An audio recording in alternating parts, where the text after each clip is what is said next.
Alright, so this video is going to look at the completion percent style of invoicing that BuildExact does.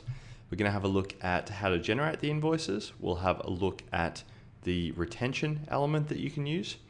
We'll have a look at refundable deposits and the statement finally that you can do here. Now we're starting in this screen, which is the transition from estimate to job. And we're starting here because this is when you pick the type of job it's going to be. And also a quick mention to the fact that if you forget to select this or you blow straight past it and go into the job, you unfortunately have to go back and copy the estimate and then have another go at it. So do spend a second getting this right. When you do a completion percent job, you've got the option to do retention or not.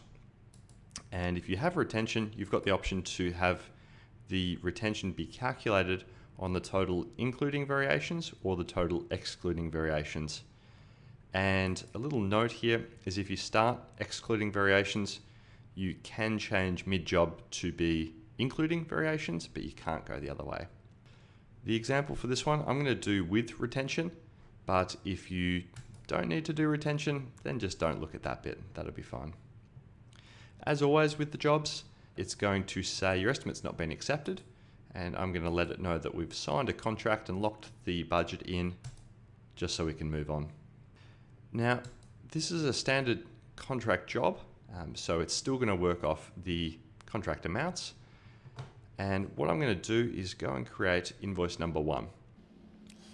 If before you get to this, you need to take a lump sum or refundable lump sum, we have this refundable deposit item here. So just a brief explanation of what this is. This is where you want to take a lump sum up front and then credit it back to the customer over the subsequent invoices. If this sounds like something you'll do, I highly suggest you go into this explore area and look at the FAQ that's relevant to this. And if it doesn't sound like something you'll do, just completely ignore this and use the invoices below as normal. So what we're going to do is create invoice number 1. And as with any invoice, the naming convention's entirely up to you. With this style of invoicing, it's typically going to be fortnightly or monthly or weekly. So you can name it December, claim 1, or what have you. And the crux of this is that the invoice is really generated based on percentages of work complete. So I could say, look, I've done half the prelims and 30% of the brick, and typing in the right box will absolutely be helpful here. 50%, 30%, it'll calculate the amounts for me. And conversely, I can type straight into the amount box if I just want to say, look, $3,000 or $500 or what have you. It's going to do all the maths and sum it up. This little green button is really handy if you just want to say 100% straight in. It's just a little shortcut. And down the bottom, you'll notice it is doing the retention maths. So we've set this job to be taking 10% retention per invoice, and I could have set that or changed that when I created the job. So it's taking this off and holding it back. And as mentioned previously, if retention is not something you'll do, this won't be showing on your invoice. When I issue this claim, this is one of the invoices that can be run slightly differently. So in this style of job, I can issue it as a pending invoice, and you'll notice it just sits here as pending. And the intention of potentially doing it this way is that if you print it out as such, it will change title to be progress claim, and it'll issue it as a draft with no payment due date and no invoice date. The reason it does this is we have a number of customers who will need to issue the progress claim and get it essentially approved, or the amounts might be debated a little bit just before it gets locked in.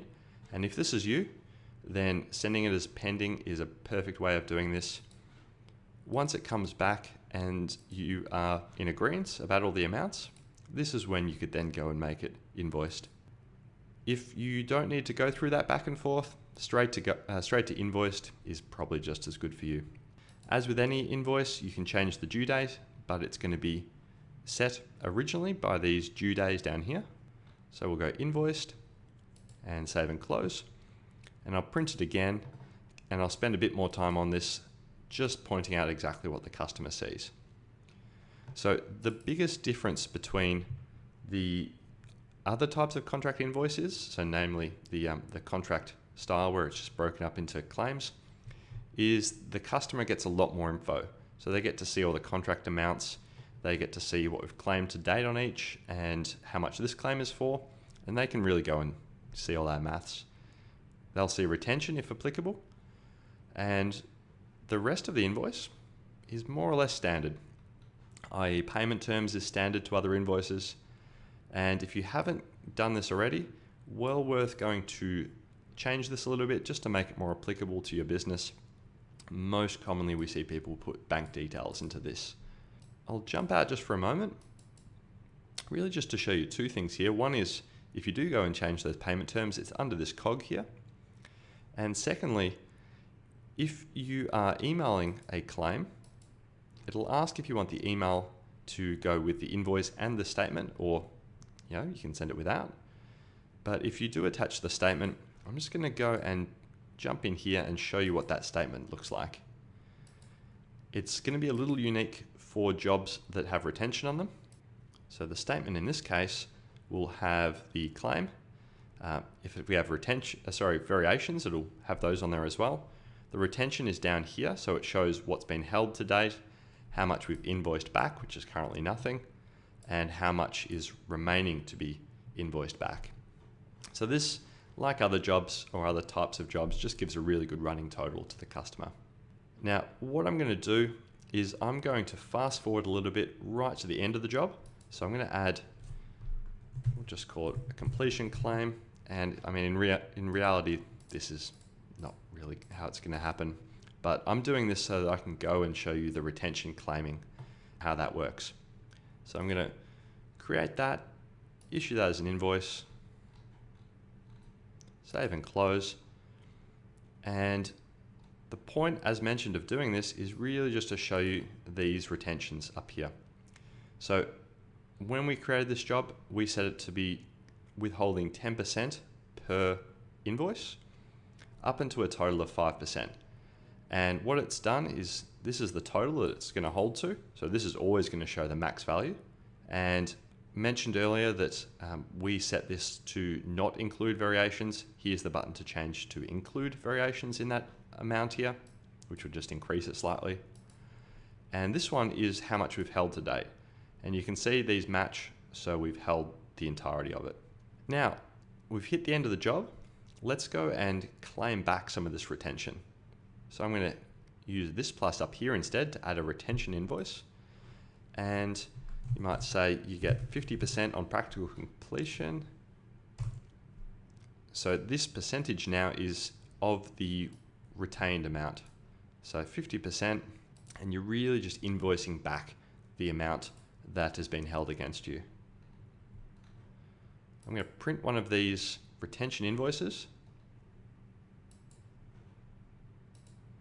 just to show you what it looks like. Looks like any other invoice.